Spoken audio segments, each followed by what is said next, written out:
Assalamualaikum warahmatullahi wabarakatuh. Perkenalkan, nama saya Berliana Muzikatul Muwafaqoh. Biasa dipanggil Berliana dengan NIM 2451202071111035 dari kelas C Ilmu Komunikasi.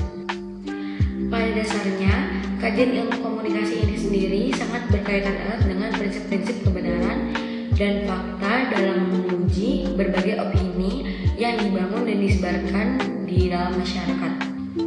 Nah, pada kali ini saya akan membahas beberapa kriteria kebenaran dalam ilmu komunikasi serta pengaplikasiannya dan bagaimana kriteria tersebut berrelasi dengan Pancasila dalam mencapai kondisi yang harmonis. Baik, yang pertama itu sendiri yaitu kebenaran objektif, di mana kebenaran ini berfokus pada data-data yang dapat diverifikasi secara langsung, dan data-data tersebut bersifat independen dan universal, yang dimana dalam artian data ini dapat dipahami bagi seluruh lapisan masyarakat. Contohnya sendiri seperti ketika kita melihat data dari ketimpangan pendidikan Indonesia pada beberapa tahun terakhir yang telah dilampirkan oleh Badan Pusat Statistik. Lalu selanjutnya ada kebenaran subjektif, di mana kebenaran ini sendiri berfokus pada pengalaman dan persepsi individu, yang mungkin dalam pelaksanaannya kebenaran ini tidak dapat diverifikasi secara langsung sebagaimana kebenaran objektif. Tapi penting bagi kita untuk tetap memahami bagaimana masyarakat atau individu menginterpretasikan realita mereka. Mungkin contoh yang paling sederhana dari kebenaran ini, ketika kita memiliki sebuah pendapat seperti saya suka warna biru nih, mungkin pendapat itu hanya milik saya dan berbeda dengan pendapat orang lain.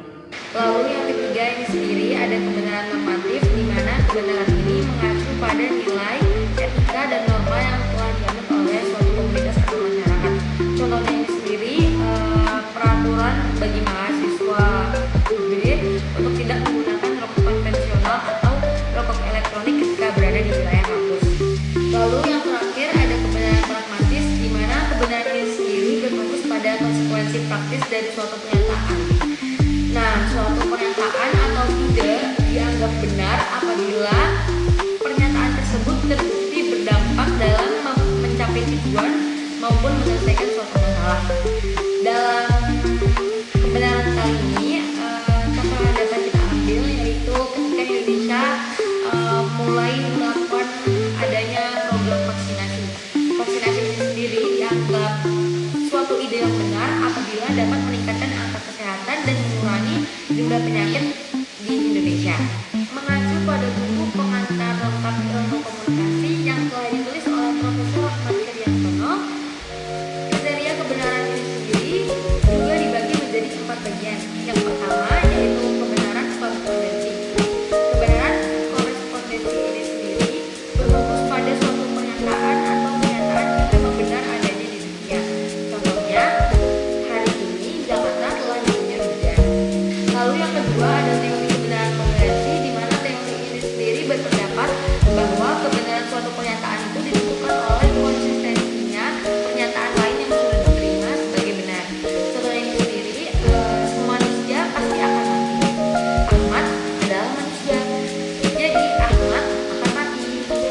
Lalu yang ketiga ada kebenaran metafisik, di mana kebenaran ini sendiri berhubungan dengan realitas yang lebih mendalam dan seringkali melibatkan pertanyaan tentang hakikat dan eksistensi dari sesuatu. Nah, dalam konteks komunikasi ini sendiri, kebenaran metafisik mencakup bagaimana makna dan nilai dibangun dalam interaksi sosial dan komunikasi. Lalu yang terakhir, seperti yang telah dibahas sebelumnya, yaitu ada kebenaran pragmatik, di mana kebenaran ini sendiri berfokus bagaimana suatu pernyataan bisa dianggap benar ditentukan oleh konsekuensi praktisnya. Setelah membahas beberapa kriteria kebenaran dan definisinya, kali ini saya akan membahas bagaimana kriteria kebenaran tersebut dalam pengaplikasiannya dalam praktik komunikasi ini sendiri. Pertama, yaitu kebenaran objektif, di mana dapat kita ambil dari pengaplikasiannya seperti penyebaran informasi. Penyebaran informasi ini sendiri harus melampirkan data-data yang dapat diverifikasi secara langsung. Lalu selanjutnya kita dapat juga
akan benar dilihat dari konsekuensi tindakan.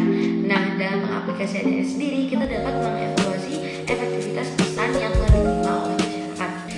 Setelah membahas beberapa pembahasan terkait kriteria kebenaran dan definisinya, lalu pengaplikasiannya pada praktek komunikasi, kali ini saya akan membahas bagaimana kriteria kebenaran tersebut berkesinambungan dengan Pancasila dalam mencapai suatu kondisi harmonis bagi kita semua. Pertama, kebenaran objektif.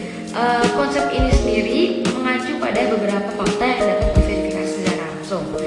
Dalam aplikasiannya, kita berharap bahwa konsep ini dapat mengajak seluruh masyarakat untuk saling menghormati dan menghargai demi terwujudnya penyampaian informasi yang penting dan akurat dalam mencegah adanya konflik yang dapat ditimbulkan di antara masyarakat.